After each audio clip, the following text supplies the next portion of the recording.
Good morning. Ngasigi runes ki reading sa pwede nga ko hadi runes ki reading say group 1 group 2 aina khado say group 1 ahamba number 1 kansina traga number 2 kansira ko ani si manunga ama khanbira se ko adudagi oina hadi adudagi lakwa symbol do adugi symbol dugi energy meaning do adu hapeta hajira ge ko adu sida lay riba symbol naam se ko ani katang lokho se ko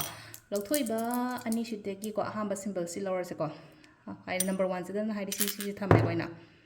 aduga group 2 dana ko sida lay re ko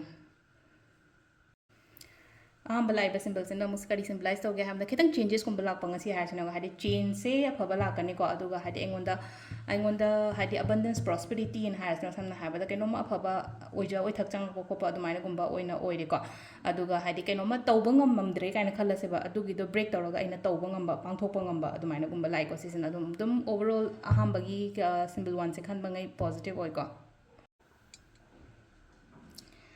aduga p se ko p se protection haina koina taw se p da ani shui ko hata ha p da ko ye rules